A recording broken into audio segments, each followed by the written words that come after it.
Guntur collector కార్యాలయంలోని Shankaran హాల్లో ఏర్పాటు చేసిన ప్రజా సమస్యల పరిష్కార వేదికకు కేంద్ర మంత్రి పెమ్మసాని చంద్రశేఖర్ హాజరై ప్రజల నుంచి ఆర్జీలను స్వీకరించారు. ఈ సందర్భంగా ఆయన మాట్లాడుతూ ప్రజా సమస్యల పరిష్కార వేదికలో ల్యాండ్కు సంబంధించిన సమస్యలు ఎక్కువగా ఉన్నాయని, సమస్యలను సాధ్యమైనంత త్వరగా పూర్తి చేయాలని అధికారులను ఆదేశించామని వెల్లడించారు.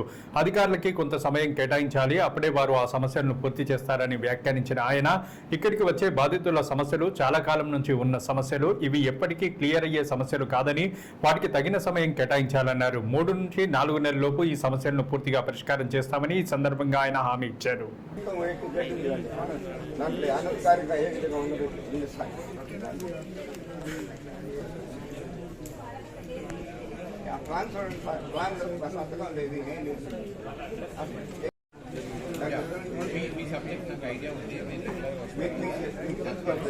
మనం చేద్దాం. నోటీస్ అసలు జర్నలిస్టులు అంటే ఈ అధికారులకి, ఈ రాజకీయ నాయకులకి వీళ్ళ కొంత ఇదైపోయింది. వీళ్ళకి ఏంటి, వాళ్ళు ఏం లేకపోయినా ఇచ్చేస్తారు, వాళ్ళు ఏం లేకపోయినా ఇచ్చేస్తారు. వాళ్ళకి అనధికారికంగా కట్టబెట్టేస్తారు, కోట్ల రూపాయలు కట్టబెట్టేస్తారు, కోట్ల రూపాయలు. నా దగ్గర అన్ని ఉంది, సాక్ష్యాధారాలు.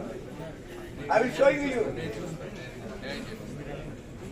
ప్లీజ్ మేడం గారు చెప్పి 2 నెలలు చేసేది. వీళ్ళు మేడం గారు వాళ్ళకి నోటీసులు ఇవ్వమంటే ఈ ఆర్టీఓ గారు దగ్గరుండి కట్టించారు వాళ్ళ చేత.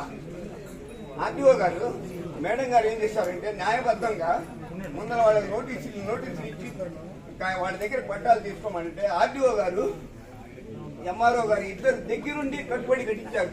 దానికి ఏం చెప్తాను సార్ నేను? నాకెవరు ఇప్పుడు నాలంటే పీదోళ్ళకి మా 5 చెల్లెళ్ళు సార్, 4 చెల్లెళ్ళకి భర్తలు లేదు. నేను ఎంత బాధపడుతున్నాను ఎవరికి చెప్పకుండా చేస్తున్నాను. వాళ్ళు నాకు 1,04,00,000 రూపాయల స్థలంలో 67 లక్షలు స్థలం ఇచ్చేస్తారు. ఇంకా మిగతా తీయలేదు. కానీ వీళ్ళకి చేస్తున్న ప్రోత్సాహం, విలేకరులకు చేస్తున్న ప్రోత్సాహం మాట్లాడతారు. నేను రిపోర్ట్ తీసుకొని సార్ కూడా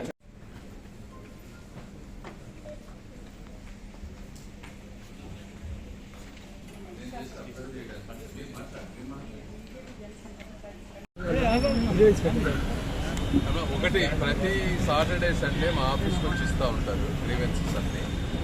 మీరు అన్నట్టు ఎట్లా ఈ విధంగా అంటే, ఒకటి అధికారులకు కూడా టైం ఇవ్వాలి పని చేసుకోవడానికి. ఒక రోజంతా తిరిగిపోతుంది వాళ్ళు.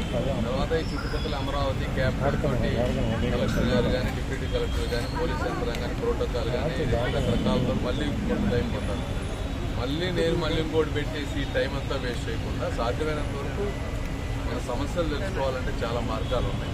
వీటిలో నుంచి చాలా తెలుసుకొని కేంద్రానికి సంబంధించిన విషయాలన్నీ అవి పెద్ద విషయాలు, అవి పెద్ద నాకు తెలియనే కాదు, అవి డిఫరెంట్గా హ్యాండిల్ చేస్తాం. కానీ ఒక్కొక్క సమస్య ఒక్కొక్కళ్ళు చాలా మంది 7 నెలలు 8 నెలల నుంచి వస్తూనే ఉంటారు. సమస్య పరిష్కారం అదేనమ్మా. ఇప్పుడు ఇందులో సమస్య యాంగిల్లో వెళ్ళాలి. ఒక్కొక్కళ్ళు ఏంటంటే కుటుంబాలు ఎప్పుడో మా తాతలతో మాకు రాసి ఇచ్చారంటారు. ఇప్పుడు నేనే విన్నాను, మా తాతగారు ఇచ్చారంటారు. డాక్యుమెంట్లు ఉన్నాయంటే డాక్యుమెంట్లు లేవు సార్, మేము మాటలు అనుకున్నాం, పాస్ పుస్తకాల్లో ఉంది, రిజిస్ట్రేషన్ ఏమో వాళ్ళ పేరు మీద ఉంది, వాళ్ళు మా మీద దౌర్జన్యం చేస్తాను. ఇది ఒక రోజుతో తేలేటువంటి విషయం. ఇలాంటివి దీనికే కోర్టులు ఇన్ని రోజులు పడుతున్నాయి. కోర్టు సిస్టమ్స్ కనుక ప్రాపర్గా ఉంటే మనకి ఎంత ఇబ్బంది ఉండదు. ఇలా కేస్ బై కేసెస్ మీద కొన్ని డిలే అవుతున్నాయి. కొన్ని చోట్ల ఎక్కడన్నా అధికారుల నిర్లక్ష్యం ఉంటే అట్లాంటి వాటిల్లో మేము సాల్వ్ చేయగలిగే కొన్ని ఉంటాయి.